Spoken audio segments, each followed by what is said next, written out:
Vous écoutez Samedi de lire avec l'auteur invité d'Amélie Boivin-Enfield. On est maintenant rendu au moment de l'émission où l'auteur invité de cette semaine, Prisca Poirier, nous présente ses coups de cœur littéraires. Et Prisca, tu tenais absolument à présenter un ouvrage pour les jeunes et un ouvrage pour les adultes. Et on va commencer avec un auteur qu'on aime tous les deux. C'est Mylène Gilbert-Dumas et on va parler de son plus récent roman, Détour vers la route de Compostelle. Oui, Détour sur la route de Compostelle, c'est un roman qui est sorti dans l'année et moi j'ai connu Mylène Gilbert-Dumas comme auteure avec la série Lily Klondike. C'est une série de 3 tomes qui se passe dans le temps de la ruée vers l'or et quand Mylène a écrit Lily Klondike, c'est un personnage féminin qui va marcher la route entre Dawson et... j'ai un blanc, où est-ce qu'ils vont arriver pour l'arrivée? Yellowknife. Et elle voulait savoir ce que c'était pour vrai de marcher des kilomètres et des kilomètres avec beaucoup de matériel sur le dos. Et elle a eu l'idée d'aller une semaine de temps faire la route de Compostelle pour voir pour vrai ce que c'était, pour être capable d'écrire un roman qui est très réaliste. Et elle a fait ça en 2007. Et là, l'idée de Détour sur la route de Compostelle est née dans sa tête. Elle est retournée faire la route de Compostelle pendant 2 semaines en 2010. Et c'est là qu'elle a pris toutes ses notes pour écrire son roman. Ce qui fait un roman vraiment très réaliste où on vit pour vrai, au jour le jour, c'est quoi marcher des kilomètres, 23, 25 kilomètres tous les jours avec toutes ces choses sur son dos dans un pack-sac, les ampoules, les punaises de lit, les rencontres qu'on fait. Et ce que j'ai adoré dans ce livre-là, en fait, c'est le personnage, c'est un personnage qui gère dans sa vie. Elle gère sa famille, bien sûr. Elle a 3 garçons, exactement comme moi. Je me suis retrouvée aussi dans ce personnage-là. Elle est mariée, elle a 3 garçons. Elle a son entreprise, qui est une épicerie dans ce cas-ci. Et elle ne prend jamais de congé. Toute sa vie est bien placée et tout va bien. Elle est en contrôle. Elle pense qu'elle est irremplaçable. Oui, et elle pense qu'on a tous tendance à penser qu'on est irremplaçable. C'est vraiment, c'est très québécois, je pense. Et sa sœur va avoir l'idée, en fait, de faire la route de Compostelle et elle va dire « Accompagne-moi ». Et son mari va l'encourager à partir et elle va décider de partir 1 mois de temps. Et en fait, sa sœur va la laisser tomber. Elle va partir avec un Anglais en Angleterre et elle va se retrouver seule. Et là, elle n'a plus de contrôle sur rien.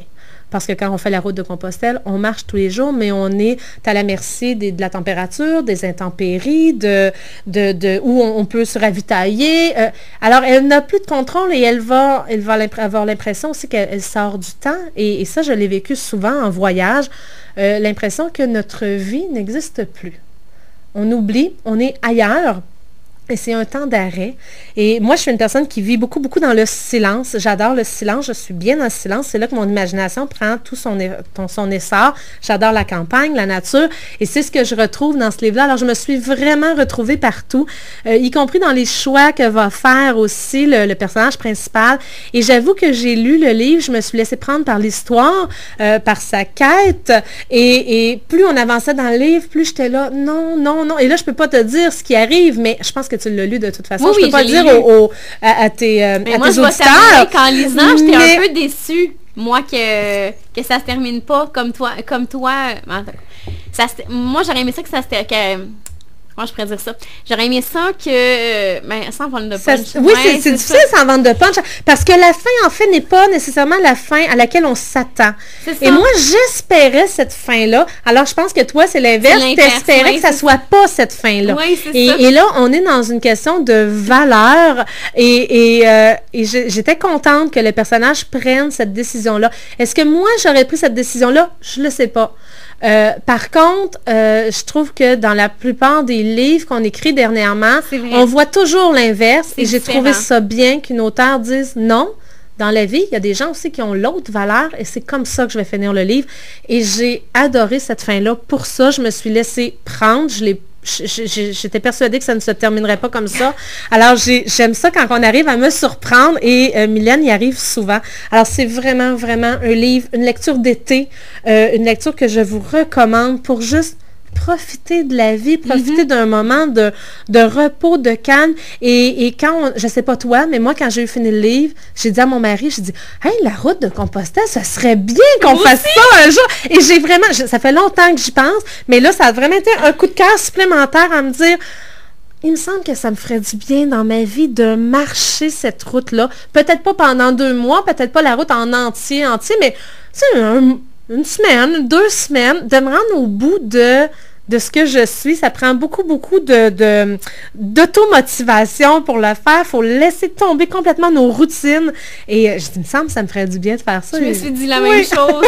Et le pire, c'est que quand Mylène a ce don-là de nous donner envie de faire ce que ces personnages font, parce que moi, quand j'ai terminé la Yukonaise, j'avais envie de partir au Yukon. Partir au Yukon, hein? J'ai ça dans mes projets, moi aussi, un jour, d'aller voir. Et si tu es... amie Facebook avec Mylène, tu vas voir aussi qu'elle met toujours des photos du Yukon et ça nous donne encore plus envie d'y aller. C'est vrai, avec les aurores boréales et tout ça. Oui. On va parler maintenant du roman jeunesse parce que le temps file. Oui. Alors, le roman jeunesse que j'ai choisi, c'est un livre d'Evelyne Gauthier qui s'appelle « Ariel à l'école des espions ». C'est une nouvelle découverte enfin, que je viens de faire. C'est l'histoire d'une jeune fille. Elle a 16 ans dans le livre. Par contre, je vous dirais d'emblée que moi, c'est un livre que je situe plus à 10-12 ans. Malgré que le personnage a 16 ans, elle a 16 ans pour les besoins de la cause. Alors, Ariel va... Mais c'est une jeune fille qui devient espion, va aller à l'école des espions. Oui, exactement. Elle pense, au départ, elle fait un concours de jeux... un concours de jeux vidéo en pensant qu'elle va représenter le Canada à un concours international. Et en fait, c'était un test de classement. Elle ne le savait pas. Elle va entrer à l'école des espions du Service canadien de renseignement et de la sécurité. Et ça aussi, j'ai aimé ça. On ne parle pas du FBI. On n'est pas ailleurs. On est au Canada. Et ce service-là existe vraiment. On le connaît peu. Parce que, bon, dans les séries télévisées, on ne parle pas tant du Canada. On va parler justement du FBI. Et là, je trouvais ça le fun. Ça se passait vraiment au Québec. Les jeunes peuvent vraiment se reconnaître, s'y retrouver. Ça se passe à Ottawa, ça se passe à Montréal. Et Ariel va entrer à l'école. Elle va devoir laisser ses amis, sa famille, tout le monde. C'est la décision qu'elle va prendre pour apprendre à devenir espion. Et je connais beaucoup de jeunes qui rêvent de ça. Et j'ai moi-même rêvé de ça. Je pense qu'on a tous eu une phase, ce serait donc bien le fun comme métier, même si on ne l'envisage pas nécessairement. Et elle va prendre cette décision-là. Et là, elle va se retrouver dans le premier tome, à aller dans un collège privé en tant qu'espion jeunesse pour débusquer un espion russe avec de l'antimatière, qui essaie de voler de l'antimatière. Et elle va se retrouver bon, je ne veux pas vendre de punch, mais c'est du début à la fin. Ce n'est que de l'action, que de l'aventure. Ça nous tient en suspens. Ça nous tient en suspens. On aime le personnage, on s'attache au personnage. C'est bien décrit. Alors, on voit très bien son environnement. Et comme je dis, peut-être par la page couverture, par les réactions, les paroles des personnages, moi, je ne l'ai jamais vue à 16 ans dans ma tête. Dans ma tête, elle a 13-14 ans. Mais pour qu'elle vive tout ce qu'elle vit, et dans le tome 2, elle a besoin de conduire une voiture.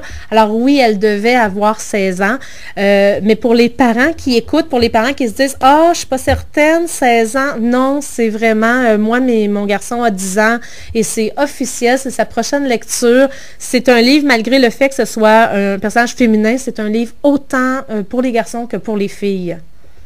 On rappelle le nom, Ariel à l'école des espions de Evelyne Gauthier. Et l'autre, c'est Détour sur la route de Compostelle de Mylène Gilbert-Dumas. Alors, Priscilla, ce qui nous permet, on s'arrête et on se reparle dans les prochains instants. Je te présente les ouvrages que j'ai lus cette semaine. Parfait, merci.